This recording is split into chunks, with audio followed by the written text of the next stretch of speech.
Ora, a iluminação tão necessária para que todos nós venhamos a compreender a Tua Palavra, a mensagem da Tua Palavra. Continua, Senhor, a nos ensinar, nós te pedimos humildemente. Fala ao nosso coração, enche a nossa alma de gratidão, de alegria, de gozo no Senhor, por todos os benefícios que tens derramado sobre o teu povo. São tantas bênçãos, incontáveis bênçãos, ó Senhor. A principal delas, a nossa redenção em Cristo Jesus, o fato de pertencermos a Ele e que esta salvação não foi dada ou conquistada por nossas obras, mas foi dada de graça, um presente dos céus, que teve um alto custo, um alto preço, o sangue do teu amado Filho, ó Senhor, o nosso Salvador Jesus Cristo. Dá-nos a graça, Senhor, de continuarmos estudando e aprendendo e conhecendo mais e mais o Evangelho de Jesus. E faz-nos, Senhor, lembrar, jamais esquecer, que só a graça de Jesus salva. É no nome dele que nós oramos e pedimos estas bênçãos. Amém. Nós estudamos na última aula, no último estudo que tivemos sobre o Catecismo de Heidelberg, pergunta de número 86. Eu soube que vocês estudaram na última quarta-feira outro catecismo também muito importante, inclusive é um catecismo adotado por nossa igreja, o Catecismo de Westminster. O Catecismo de Heidelberg é um dos catecismos utilizados pelas igrejas reformadas continentais, na Europa continental, e também as igrejas que foram fundadas na América, não somente a América do Norte, mas também a América do Sul. Juntamente com outras confissões, ou a Confissão Belga e os cânones de Dort, o Catecismo de Heidelberg, juntamente com estes, forma as chamadas três formas da unidade. Nós, presbiterianos, chamamos os símbolos de fé de Westminster, catecismos maior e breve e a nossa confissão de fé. Todos eles nos ajudam a estudar a Bíblia, sistematizam, organizam as doutrinas fundamentais da fé cristã e nos conduzem sempre aos textos sagrados, os textos da Bíblia que comprovam os ensinamentos que a igreja precisa saber. Nós vivemos um tempo em que a falta de credos e confissões tem gerado muita confusão, muita mistura, a pregação sem o Evangelho, a falsa compreensão do Evangelho, o engano a respeito do Evangelho. E nós precisamos resgatar o estudo sério dos catecismos, porque eles nos dão um direcionamento. Eles sempre nos levam para a palavra de Deus, sempre nos mostram aquilo que a palavra de Deus nos ensina. Então, é um guia muito seguro para você estudar na igreja, para você estudar em casa, para você fazer o seu culto doméstico, até mesmo para você pregar o Evangelho. Você tomando os catecismos, você tem segurança para poder, então, falar sobre diversas doutrinas da Bíblia. Nós ficamos na pergunta 86, e a pergunta 86, ela vai falar a respeito do papel das boas obras na vida do crente. Eu vou ler novamente para vocês e aí nós vamos prosseguir. Visto então que fomos libertados por Cristo da nossa miséria, sem mérito algum de nossa parte, somente pela graça, por que ainda devemos fazer boas obras? A pergunta pertinente. Ora, se a salvação é pela graça, não é por obras, onde ficam as obras na vida do cristão? Em que lugar elas ficam? A resposta então é: porque Cristo, tendo nos redimido e libertado pelo seu sangue, também nos renova a sua imagem pelo seu Espírito Santo, para que mostremos com toda a nossa vida que somos gratos a Deus por seus benefícios, Salmo de número 103, né? Então, e para que Ele seja louvado por nós, e também que cada um possa ter em si mesmo a certeza de sua fé pelos frutos da fé, e para que pela vida cristã que levamos, ganhemos o nosso próximo para Cristo, nós praticamos boas obras. Então, por que as boas obras são praticadas? Porque Cristo nos redimiu para isso, nos libertou pelo seu sangue e nos renovou à sua imagem pelo poder do seu Santo Espírito, para que mostremos durante toda a nossa vida a nossa própria gratidão pelo que Ele fez por nós. Hoje nós vamos ver que esta doutrina na realidade, ela não produz afrouxamento no comportamento ético e moral da vida cristã. A ética é aquela doutrina que vai tratar da maneira como nós devemos viver. A ética cristã, ela sempre vai tratar da forma correta como o crente deve se portar nas diversas situações da vida. E ele vai aprender a fazer isso e a viver isso estudando a Bíblia. Então, a doutrina da salvação pela graça, somente pela fé em Cristo, não produz afrouxamento moral ou ético na vida do crente. Deixa eu ser mais claro. A doutrina da salvação pela graça, quando nós pregamos esta doutrina e dizemos você é salvo pela graça mediante a fé em Jesus, não vai produzir em você e em nenhum crente a falsa ideia de que não, se eu já estou salvo, eu posso viver pecando e viver a minha vida da forma que eu quiser. Não. A doutrina da salvação pela graça, mediante a fé em Cristo, ela nos capacita a viver para aquilo que Deus nos preparou, que Deus preparou para nós antes da fundação do mundo. É só a gente lembrar uma passagem clássica, Efésios 2, a partir do versículo 8. Vamos reforçar, vamos para lá. Efésios 2, a partir do versículo 8. Se tem uma passagem, dentre tantas outras que nós devemos memorizar, esta daqui é uma delas. Efésios 2, do versículo 8 ao versículo 10. Final da primeira parte aí do capítulo 2. Vamos ler juntos? Porque pela graça sois salvos mediante a fé. E isto não vem de vós, é dom de Deus, não de obras, para que ninguém se glorie. Pois somos feitura dele, criados em Cristo Jesus para boas obras, as quais Deus de antemão preparou para que andássemos nelas. Então, as boas obras na vida do crente, elas se encaixam perfeitamente quando ele entende que foi salvo pela graça, mediante a fé em Cristo Jesus, e que esta salvação, então, vai proporcionar a ele aquela vida idealizada por Deus antes da fundação do mundo, pois somos feitura dele, criação dele. Fomos criados em Cristo Jesus para isso, para as boas obras, as quais Deus de antemão preparou para que andássemos nelas. Então, não há nenhuma incompatibilidade com a doutrina da salvação pela graça e a prática das boas obras na vida cristã. Na realidade, eu sou salvo pela graça para a prática das boas obras. Eu não sou salvo pelas minhas boas obras para, então, alcançar a salvação. Este é o grande erro e a grande diferença que há entre todas as religiões do mundo e a fé cristã. Se você fizer um estudo sério de todas as religiões que existem no mundo, todas elas vão oferecer um caminho de salvação ou de redenção pelas obras que o homem pratica. Façam um estudo sério, acurado, se vocês quiserem, façam uma pesquisa e depois vocês voltam para mim e falam, pastor, de fato, budismo, islamismo, espiritismo, ramificações do cristianismo, como o catolicismo romano, alguns movimentos pentecostais, seitas oriundas do protestantismo, todas elas vão defender uma forma de salvação pelas obras. Mas o Evangelho vai dizer que o poder de Deus para a salvação de todo aquele que nele crê é pura graça. Eu não tenho poder para me salvar, Cristo tem. Quando Cristo me salva, Ele me chama, então, a viver uma vida, a levar uma vida na prática das boas obras. Então, hoje nós vamos concluir essa parte aqui, lembrando que esse catecismo ele é dividido por domingos. Então, você tem vários domingos e esse é o 32º, onde o catecismo é estudado nas igrejas reformadas. Nós não fazemos isso, porque não é o catecismo que nós adotamos. Então, eu não tenho seguido a exposição das perguntas, de todas as perguntas de uma vez só, mas trabalhamos elas por parte.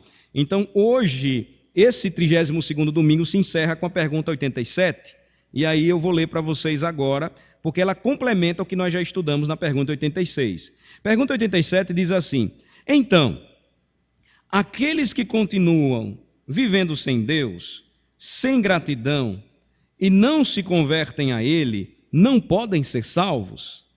A pergunta é esta, vou ler novamente. Então, aqueles que continuam vivendo sem Deus, sem gratidão, e não se convertem a Ele, não podem ser salvos? A resposta é: de modo algum. Porque a Escritura diz que ninguém que seja impuro, idólatra, adúltero, ladrão, avarento, bêbado, maldizente, assaltante ou semelhante herdará o reino de Deus. Então, quem vive sem Deus neste mundo, sem gratidão a Deus neste mundo, e não se converte a Ele neste mundo, não pode ser salvo. Essa é a situação que nós vimos domingo passado em Romanos 1. Ninguém foge daquela relação apresentada pelo apóstolo Paulo, porque a ira de Deus é derramada dos céus contra toda a impiedade dos homens e a arrogância dos homens. Porque quando vivemos sem Deus, distantes de Deus e mal agradecidos a tudo que Ele tem feito por nós, nós suprimimos a verdade, rejeitamos a verdade do Evangelho, que é a boa nova de salvação. Cristo Jesus morreu pelos pecadores, e preferimos seguir o nosso próprio caminho. Seguindo o nosso próprio caminho, soltos, não há possibilidade alguma ou nenhuma de agradarmos a Deus, se não for pelo caminho que Ele nos apresenta, o Evangelho. Isso é muito sério, irmãos, porque isso coloca para nós aqui uma realidade muito, muito importante. Primeiramente, porque nós somos convidados a observar as passagens bíblicas que falam a respeito desse tema, a respeito desse assunto.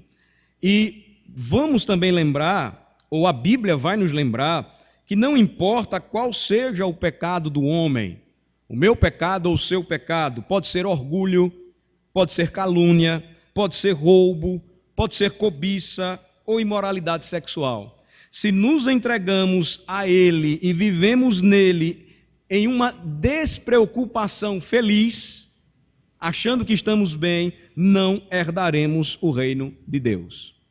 Eu posso simplificar isso para vocês. 1 aos Coríntios 6, uma passagem que eu citei na mensagem do domingo passado, é um exemplo importante que podemos usar nesta noite. Primeira carta aos Coríntios, capítulo 6, versículo 9 em diante. Veja só.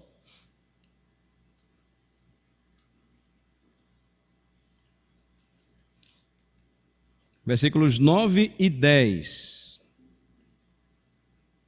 As pessoas que andam dia após dia no mesmo pecado, sem lutar contra eles ou sem arrependimento por praticá-los, a Bíblia diz, irão para o inferno. Vamos ler juntos? Ou não sabeis que os injustos não herdarão o reino de Deus? Não vos enganeis, nem impuros, nem idólatras, nem adúlteros, nem efeminados, nem sodomitas, nem ladrões, nem avarentos, nem bêbados, nem maldizentes, nem roubadores herdarão o reino de Deus. A situação clara do homem é esta: se o homem vive no pecado, e o pecado é toda transgressão ao caminho que Deus exige que o homem, é o caminho por onde Deus exige que o homem viva. Então aqui nós temos apenas uma relação, mas toda esta prática pecaminosa é o desvio do caminho que Deus nos oferece e nos apresenta no Evangelho, que é Cristo. Então, o impuro, o idólatra, o adúltero, o efeminado, o sodomita, o ladrão, o avarento, enfim, o pecador, ele é visto por Deus, sem Cristo, como alguém injusto. Ele está maculado, ele está manchado pela sua injustiça, ele está enlameado pelo seu pecado. Essa é a situação de toda a humanidade, irmãos. Quando Paulo vai dizer aos romanos mais adiante isto, citando um dos salmos, ele vai dizer que não há um justo nenhum sequer, porque não há temor de Deus diante de seus olhos. Então, o simples fato de você ter interesse em estudar a Bíblia, de ter conhecimento do que a palavra de Deus diz, de entender a mensagem da Bíblia, perceber que ela faz sentido, ouvir a Deus falando para o seu coração, para a sua alma, pelas sagradas letras, já é pura graça de Cristo revelada a você e a mim. Porque o homem sem Deus, ele vive debaixo da ira de Deus e ele não herdará o reino de Deus. A Escritura é clara, ele é considerado injusto, porque assim todo homem é visto por Deus se não for salvo pela graça de Cristo. Só há um justo na Bíblia, e esse justo é o único que tem poder de justificar os homens através da sua obra redentora, ou de conquistar esta justiça, a fim de que o Pai declare o seu povo, declare os seus filhos justificados. Vejam outra passagem também, em Gálatas capítulo 5. Você caminha um pouco aí. Depois de 1 aos Coríntios, você tem 2 aos Coríntios. Gálatas, capítulo 5, do verso 19 ao verso 21.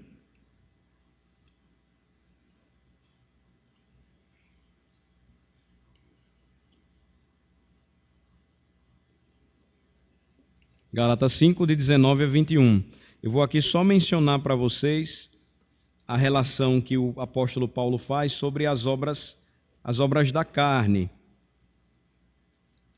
Carne aqui, entenda, a natureza humana do homem, a natureza caída do homem, a natureza do homem injusto perante Deus e indesculpável perante Deus por sua miséria e pecado. Gálatas 5, de 19 a 21. Vamos ler? Ora, as obras da carne são conhecidas e são prostituição, impureza, lascívia, idolatria, feitiçarias, inimizades, porfias, ciúmes, iras, discórdias, dissensões, facções, invejas, bebedices, glutonarias e coisas semelhantes a estas, a respeito das quais eu vos declaro, como já outrora vos preveni, que não herdarão o reino de Deus os que tais coisas praticam. Então, aqueles que se entregam ao pecado, vivem felizes na prática de seus pecados, despreocupadamente, acreditando que nada vai acontecer com eles, que Deus é aquele paizão descrito por muitos como um bom velhinho, bem gordinho, com a barba branca e que vai receber todo mundo no céu. Não é a descrição de um Deus que também é justo. Ele é amor, ele é misericórdia, mas também ele é justiça e manifesta a sua ira contra toda a impiedade dos homens. A relação aqui, mais uma vez, ela é apenas instrutiva para nós, porque ela não limita outras séries de pecados praticados pelos homens. Mas o que o apóstolo tenta novamente chamar a atenção, e aqui nós temos novamente uma lista muito apropriada, que se adequa a qualquer geração, é que quando nós olhamos para esta lista aqui, chamada de obras da carne conhecidas e reveladas, nós não escapamos daqui, não temos como sair daqui. Você pode dizer, pastor, eu não me prostituo, mas você não pode dizer que nunca sentiu inveja. Você pode dizer, pastor, eu nunca fui pego embriagado, mas você pode gostar bastante de ir para a festa de aniversário e ainda sair com a bolsa cheia de comida sem o dono permitir. Glutão, porque você quer comer mais. Você pode não ser idólatra no sentido estrito do termo, se curvando para imagens de escultura, mas você pode amar o dinheiro e aí você também é avarento. Então, nessa lista, ou desta lista, nenhum homem escapa, a não ser que seja salvo pela graça de Jesus. E aí agora o seu status muda. Ele não vive na prática destes pecados. Ele não vive mais numa situação despreocupada e feliz, achando que o inferno é este mundo ou que o inferno é um lugar legal, de acordo com algumas propagandas de cerveja em nosso país, onde você vai para o inferno e chega lá, tem muita festa, muito churrasco, muita bebida e muita mulher bonita. Não. Quando você é convertido por Jesus, salvo pela graça de Jesus, você passa agora a odiar o seu pecado, assim como Deus odeia. Você não vive mais na prática do pecado, mas agora em Cristo você é chamado a uma nova vida, uma vida de boas obras. E quando você cai? Você então tem aquele mesmo sentimento do pródigo, quando caindo em si, ele disse: eu deixei a casa de meu pai, onde tinha tudo o que eu precisava, tudo o que eu necessitava, sobejamente, e estou aqui agora comendo comida de porcos. É essa situação que ocorre quando alguém, agora salvo pela graça, experimenta a obra do Espírito. Versículo 22 aí, vamos ler. Versículo 22, agora nós temos o fruto do Espírito. Notem um contraste. Mas o fruto do Espírito, vamos ler, mas o fruto do Espírito é amor, alegria, paz, longanimidade, benignidade, bondade, fidelidade, mansidão, domínio próprio. Contra estas coisas não há lei. E os que são de Cristo Jesus crucificaram a carne com as suas paixões e concupiscências. Se vivemos no Espírito, andemos também no Espírito. E ele conclui dizendo o quê? Não nos deixemos possuir de vanglória, provocando uns aos outros, tendo inveja uns dos outros. Você agora, salvo por Jesus, teve as suas paixões e as suas concupiscências crucificadas. Em Cristo Jesus, os que são de Cristo crucificaram a carne. Esta é uma linguagem muito simples também, muito objetiva, para falar aquilo que acontece na vida do crente agora sendo santificado pelo Espírito. Ele é separado para Deus, por Deus para ele. Deus nos chama para si, somos povo de propriedade exclusiva de Deus, vivemos para a sua glória. E nesta vida santificada, ele começa então a mortificar a nossa carne. Começa com Deus, obra do Espírito, mas agora nós temos um novo coração, uma nova semente, a palavra que foi semeada em nosso coração, passamos a frutificar. Então, como é que a gente pode avaliar a nossa fé, como é que nós estamos, se estamos caminhando bem, se de fato conhecemos a Cristo? Se as evidências de uma nova vida, elas são perceptíveis. Se eu vejo isso, e se os outros veem isso, se não há evidência de salvação, ou seja, através da obra do Espírito, do fruto do Espírito, então nós precisamos seriamente questionar a nós mesmos se estamos salvos. Percebe como isso é muito sério? A salvação não é uma questão pura e simples de você dizer eu aceito a Jesus e tudo automaticamente muda. Você agora tem um novo coração. Seu coração é a terra e o solo onde a semente da palavra ela caiu e ela agora precisa ser trabalhada. Por isso que os meios de graça que nós já vimos são tão importantes. Palavra, oração, sacramentos. Vir à igreja, se congregar. Tudo isso é regar e semear cada vez mais para que os frutos eles apareçam. Quando isso não acontece, nós começamos então novamente a evidenciar aquilo que deveria estar sendo morto por nós. Nós precisamos matar a carne, sufocar a carne. E isso não vai acontecer se nós fizermos como os supersticiosos fazem. Vamos colocar um cilício na perna e puxar toda vez que estivermos sendo tentados. Vamos nos ajoelhar no milho e vamos rezar o terço várias vezes, como eu fiz quando era criança. Saía com o joelho todo furado. Não mudava nada, eu voltava novamente a mentir, ia confessar com o padre, não dizia a verdade para ele, que eu não acreditava nele, e a confusão era grande. E continuava um pequeno pecador. Se não for a graça de Jesus, não há mudança. E não há mudança nem mesmo em nosso meio, porque a gente começa a confiar que basta apenas dizer, eu creio em Jesus, eu aceito a Jesus e eu posso continuar vivendo a minha vida porque eu já tenho essa garantia, quando na realidade o Evangelho vem e muda o seu coração de uma vez por todas. Para a gente terminar, eu queria que você voltasse comigo para 1 Coríntios 6, porque nós deixamos um versículo lá para ler no final. O texto, ele fala claramente do catecismo da impossibilidade do homem ele entrar no reino dos céus se ele continuar em seus próprios pecados. Jesus Cristo mesmo falou aos religiosos de seu tempo, se vocês não crerem que eu sou o Senhor, o Deus Emanuel, vocês morrerão nos seus próprios pecados. Sem Jesus não há salvação. Aí, final, 1 Coríntios 6, versículo 11, depois da apresentação clara da lista, dada por Paulo, quando ele diz, ou não sabeis que os injustos não herdarão o reino de Deus?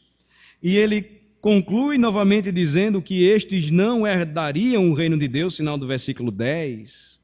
Ele vai lembrar que muitos daqueles irmãos da igreja em Corinto viveram daquele modo, praticaram aqueles mesmos pecados, felizes e despreocupados, sem nenhuma gratidão, temor a Deus ou conversão a Ele. Mas qual era a situação deles agora? O quadro muda, versículo 11, vamos ler. Tais fostes alguns de vós, mas vós vos lavastes, mas fostes santificados, mas fostes justificados em o nome do Senhor Jesus Cristo e no Espírito do nosso Deus. Graça, maravilhosa graça. Tais fostes alguns de vós, mas o que foi que aconteceu com vocês? Vocês foram lavados por Jesus, santificados por Jesus, justificados em o nome do Senhor Jesus Cristo e no Espírito de Deus. Aqui nos mostra, irmãos, mais uma vez, concluindo, que o que é impossível para nós não é impossível para Deus. Tudo para Deus é possível. E ainda hoje Ele continua a salvar pecadores como eu e você, que se enquadram nessa relação aqui. E nós devemos prestar bem atenção e não nos deixar nos enganar, porque ninguém pode aqui se apresentar e dizer que é crente porque veio da 5ª geração dos presbiterianos sergipanos, ou porque era um cara extremamente inteligente e começou a perceber que na religião onde ele estava a coisa não ia para frente, e aí ele, não, é ali que eu devo ir, e foi a minha inteligência que me trouxe para a igreja, ou porque você era extremamente capaz, ou porque Deus achou alguma coisa boa em você. Não. A Bíblia vai nos lembrar que a salvação pela graça somente, no poder do Evangelho, é a única esperança para os homens do nosso tempo. Deus ainda continua a chamar impuros, idólatras, adúlteros, efeminados, sodomitas, ladrões, avarentos, bêbados, maldizentes, roubadores, lá fora e aqui dentro também. É a obra da graça de Deus, salvando os de dentro, salvando os de fora, arrebanhando o seu povo, congregando a sua igreja. Não se enganem. Ainda que estejamos juntos aqui unidos, nós sempre vamos caminhar junto com muito joio. E é deste joio que o Senhor vai separar e julgar, mas também é deste joio que o Senhor vai chamar e vai transformar em um bom trigo, assim como Ele fez conosco. Mas quem é que lava? Quem é que santifica? E quem é que muda o seu status de injusto para justificado? Só Jesus. Só Jesus pode fazer isso. Então, a nossa geração, o nosso tempo está enfrentando um problema muito sério, não somente na área de moralidade sexual, da imoralidade sexual, do comportamento sexual, quando nos referimos às pessoas do mesmo sexo, o tema homossexualidade, mas em geral, o que nós estamos percebendo hoje, em nossos dias, é uma perversão terrível da área da sexualidade que Deus criou para a glória dele e que deveria ser experimentada no casamento entre um homem e uma mulher. É um desafio muito grande para a igreja hoje, porque as verdades bíblicas, elas continuam aqui, nós precisamos pregá-las, e para isso nós precisamos de coragem para anunciar este evangelho, nós precisamos de humildade para sondar o nosso próprio coração e lembrarmos que a nossa situação era a mesma, perdidos e carentes da glória de Deus, e nós precisamos de muita oração, porque este é um dos grandes desafios de nosso tempo, levar o evangelho para uma sociedade que caminha feliz e despreocupada em seus pecados, os piores pecados, o estágio máximo deles que é ser contrário à natureza divina, e nós temos o evangelho. O que é que nós devemos fazer? Devemos pregar o evangelho, testemunhar o evangelho, criar todas as formas e meios para que o evangelho chegue e alcance os corações. É a nossa missão. E sempre lembrando, com coragem, com humildade e com oração, que tais fostes alguns de vós. Assim também vivíamos, mas pela graça de Jesus, nós somos lavados, santificados e justificados. Vamos orar. Senhor, te louvamos, te agradecemos por tua palavra, o privilégio que nos dás de estudarmos hoje e todos os dias, Senhor, da nossa vida, nos dando uma Bíblia, temos a palavra em nossas mãos, nos dando a igreja, a comunhão dos santos, onde podemos nos congregar e compartilhar da tua palavra, nos dando a liberdade de portas abertas, pregar todo o desígnio de Deus. Ajuda-nos, ó Senhor, a praticarmos as boas obras como fruto de gratidão pela graça maravilhosa de Jesus que um dia nos alcançou, e é esta graça que continua a nos sustentar para que a obra da igreja, a missão da igreja de te adorar e de te servir nesta terra até a volta do Rei, ela permaneça. Abençoa, Senhor Deus, a cada irmão e as suas famílias diante dos desafios que temos, nos dando coragem, humildade e oração, até mesmo para pregar àqueles que estão dentro de nossas casas, dentro das nossas comunidades, e também para aqueles que estão lá fora e que vivem felizes, despreocupados, mas que estão mortos em seus delitos e pecados e carecem tanto da graça de Jesus, assim como nós carecemos. Ajuda-nos, ó Deus, e à medida em que nós estudamos a palavra, que a nossa fé seja fortalecida, a nossa alma ela seja completa de alegria, de satisfação, de regozijo no Senhor, porque estávamos perdidos e o Senhor nos achou. Estávamos enfermos e o Senhor nos curou. Éramos injustos e o Senhor nos justificou. Em nome de Cristo Jesus, Senhor e Salvador da nossa vida, oramos e agradecemos por tudo. Amém. De dois em